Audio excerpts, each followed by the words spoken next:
Salam Indonesia, salam Nusantara dari Sabang sampai Merauke, dari Miangas sampai Pulau Rote. Mantala iman kita, mantala kasih kita, mantala pengharapan kita. Tentunya dalam Yesus Kristus menjadi Tuhan dan Juru Selamat kita dan Juru Selamat dunia. Jangan katakan bahwa Yesus bukan Tuhan, jangan katakan pula bahwa Yesus bukan Juru Selamat. Dia adalah Tuhan, dia adalah Juru Selamat. Kalau engkau percaya, engkau akan diselamatkan. Engkau tidak percaya, engkau akan dihukum.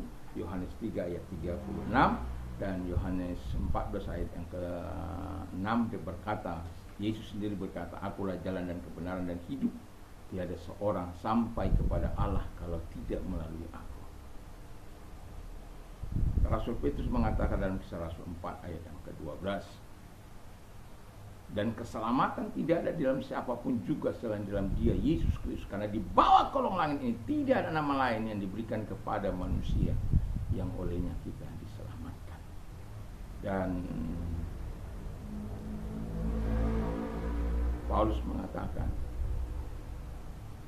satu ayat lagi, karena begitu besar kasih Allah akan dunia ini sehingga Ia mengaruniakan anaknya yang tunggal, supaya setiap orang yang percaya kepadanya tidak binasa melainkan beroleh hidup yang kekal. Yohanes 3 ayat 16. Dan Roma 10 ayat yang ke-9 dan 10, dengan hati percaya engkau dibenarkan, dengan mulut mengaku engkau diselamatkan. Doa dan harapan saya, kekuatan Tuhan, kekuatan firman, kekuatan Roh Kudus, kekuatan doa, kekuatan iman senantiasa menyertai kita. Dan di pagi ini kita tetap dapat beraktivitas dalam terang dan kebenaran firman Allah. Tuhan Yesus memberkati kita.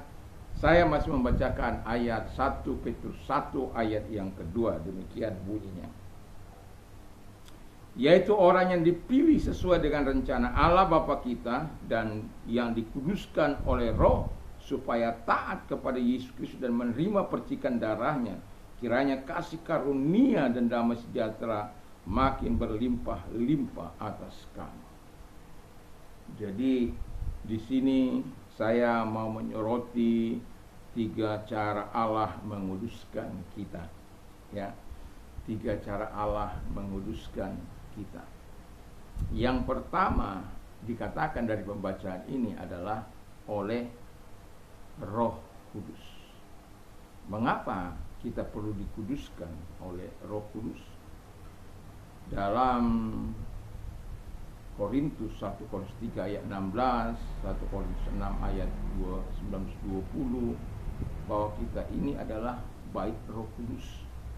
Dan bait Roh Kudus di mana kita harus pelihara, kalau tidak siapa membinasakan bait Roh Kudus ini, dia juga akan dibinasakan. Karena Roh Kudus mau berdiam di hati kita, di hidup kita. Yesus mau berdiam di hidup kita. Bapa, Anak, dan Roh Kudus mau berdiam di dalam hidup kita. Itu sebabnya Rohnya harus menguduskan engkau terlebih dahulu.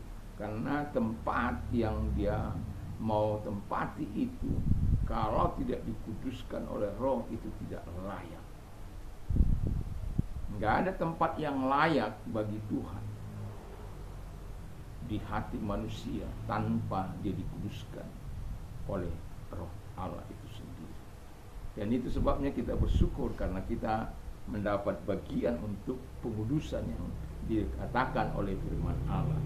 Jadi tema kita adalah 3 cara Allah menguduskan kita. Yang pertama, oleh Roh Kudus. Kita dikuduskan oleh Roh Kudus.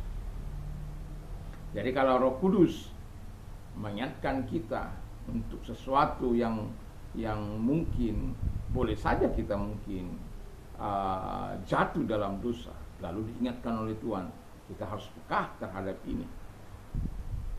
Tapi yang mau saya katakan, janganlah hidup dalam dosa. Kalau hidup dalam dosa, Tuhan akan meninggalkan kita.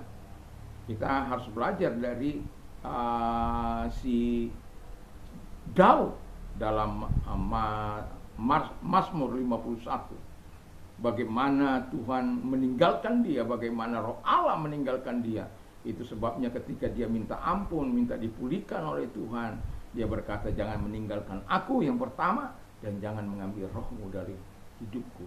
Dalam Mazmur 51 ayat yang ke-13. Jadi Tuhan diminta untuk tidak meninggalkan dia dan jangan mengambil roh Tuhan, karena dia sudah menyadari betapa keringnya hatinya, betapa keringnya hidupnya, betapa tidak bergairah hidupnya, karena Tuhan terus menekan dia sampai pada akhirnya dia mengakuinya. Dan itu sangat tidak menyenangkan. Itu sebabnya ada manusia mungkin jatuh dalam dosa, dan ketika dia diingatkan oleh Tuhan, dia berbalik, Tuhan akan mengampuninya walaupun ada konsekuensi dari dosa itu.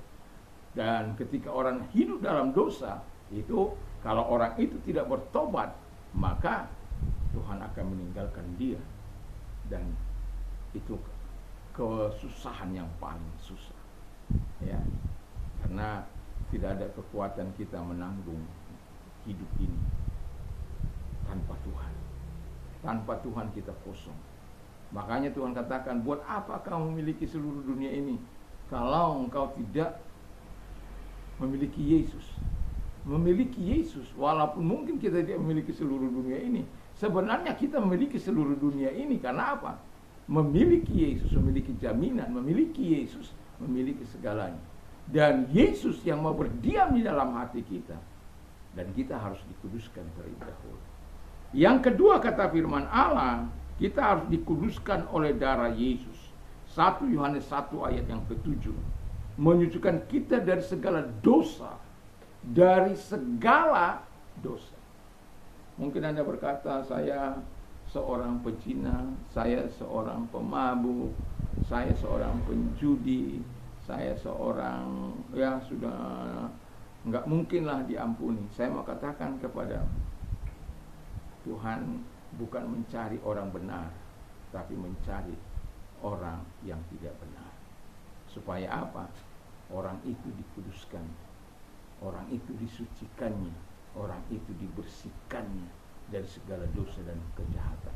Kalau Anda baca ayat ke-9-nya, maka Anda akan menemui ayat yang mengatakan, kalau engkau mengaku dengan hatimu, dengan segenap hatimu, dengan itu Tuhan akan mengampuni engkau, menyucikan engkau dari segala dosa dan kejahatan, mengampuni engkau dari segala pelanggaran yang engkau perbuat.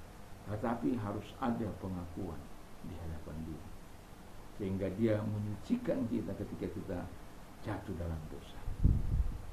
Sekali lagi saya katakan, antara hidup dalam dosa dan jatuh dalam dosa itu sangat jauh berbeda. Jatuh dalam dosa seperti mungkin seperti saya ini, bisa saja hilap, marah-marah dan lain sebagainya, itu jatuh. Tapi kalau hidup dalam dosa, udah mah perkataan saya, perbuatan saya, hal-hal yang saya perbuat memang sudah dikendalikan oleh setan, dikendalikan oleh iblis, dikendalikan oleh roh jahat, roh najis. Dan itu sebabnya darah yang kudus itu perlu menyucikan. Bagi sebagian orang tentu nggak dapat menerima itu. Masa Adam pertama yang berdosa, kok kita yang menimpa kesalahannya? Mereka tidak tahu itu dosa kutuk turunan itu. Dan itu sebabnya Yesus oleh hukum Taurat yang seharusnya kita ada di kayu salib itu, tapi digantikannya kita. Taurat menuduh kita, mendakwa kita, semua kita berdosa. Tak ada yang benar, tidak ada yang suci, tidak ada yang layak. Semua kita sudah berdosa dan telah kehilangan kemuliaan Allah. Walaupun di bawah fall short of glory of God. Tetapi intinya kita terputus dari Allah. Tetapi oleh karena darahnya kita bisa memanggil Bapa itu lagi, ya Aba, ya Bapa. Karena apa? Dia melihat darah anaknya yang mengalir dalam hidup kita. Darah yang sudah menguduskan itu. Anak yang dikasihnya, yang kita percaya, yang kita akui sebagai penebus kita, yang menyucikan kita, menguduskan kita. Bapa kembali kepada kita. Wow, mantap. Itu hubungan yang spesial itu. ya, hubungan yang luar biasa. Dan saya mau katakan hanya orang beriman, orang percaya kepada Yesus yang memiliki hubungan yang spesial seperti ini. Karena memang Bapa yang mengatakan, memang Dia yang mengatakan, aku akan menjadi Bapamu dan engkau menjadi anakku. Dan itu sesuatu yang sangat luar biasa. Dan kalau Bapa di muka bumi ini saja bertanggung jawab untuk anak-anaknya, apalagi Bapa yang di surga. Wow, mantap. Bukan hanya soal jasmani yang dia tanggung, tapi soal kehidupanmu sampai bersama-sama Dia di satu kali kelak, itu pun diberikannya kepada kita. Selama kita tetap terikat, terhubung dengan Dia dalam terang dan kebenarannya. Yang terakhir, dikuduskan oleh firman Tuhan. Dalam Yohanes 17 ayat 17, kuduskanlah mereka dalam kebenaran. Firman-Mu itu adalah kebenaran. Dalam Yohanes 15 ayat 3, engkau memang sudah bersih oleh karena firman yang sudah aku sampaikan kepada. Haleluya. Jadi kita ini dikuduskan oleh kebenaran. Kebenaran itu adalah Yesus sendiri. Kebenaran itu adalah firman itu sendiri. Firman itu adalah Allah. Kalau bagi orang lain mungkin ini nggak masuk akal ya. Tapi kita sebagai orang percaya dianugerahi untuk percaya. Itu bukan karena hebatmu, tapi karena kasihnya kepada kita. Karena Dia ingin kita menikmati segala kebaikan Tuhan. Nanti sore saya akan membawakan bagaimana kuasa darah Yesus itu membebaskan kita, menyucikan kita. Wow, itu sesuatu yang sangat luar biasa. Itu sebabnya apa yang sudah Tuhan berikan kepada kita, di mana kekudusannya yang dilakukan melalui 3 cara, yaitu melalui rohnya, melalui firman-Nya, melalui darahnya, haruslah itu kita ingat dalam hidup kita, dan haruslah itu menjadi bagian yang tidak terpisahkan dari hidup kita, sehingga kita terus menikmati pemeliharaan dan perlindungan Tuhan. Darah yang suci itu terus akan membungkus kita, sehingga kekuatan setan tidak akan mampu menembus kita, karena Yesus senantiasa menjadi Tuhan. Kalau kemarin saya berkata, ketika darah yaitu hidup dalam kekudusan, kita akan dibawa ke dalam ketaatan, kasih karunia yang berlimpah-limpah, dan damai sejahtera yang sangat luar biasa. Dan puji Tuhan, Tuhan memberkati kita. Dan sebelumnya mari kita berdoa. Terima kasih Tuhan, kami tetap yakin dan kami tetap percaya kepada-Mu. Tuhan ada bersama dengan kami dalam nama Yesus Kristus, dan Tuhan memberkati. Dan kalau engkau sakit, apapun sakit penyakitmu, datang kepada Tuhan. Percayalah bahwa Tuhan mampu menolong engkau, menyembuhkan engkau. Kalau engkau orangnya, angkat kedua belah tangan. Atau engkau sedang bersama dengan seseorang yang sedang menderita, mari tumpangkan tangan atas dia. Mari kita berdoa dan arahkan satu kepada Tuhan.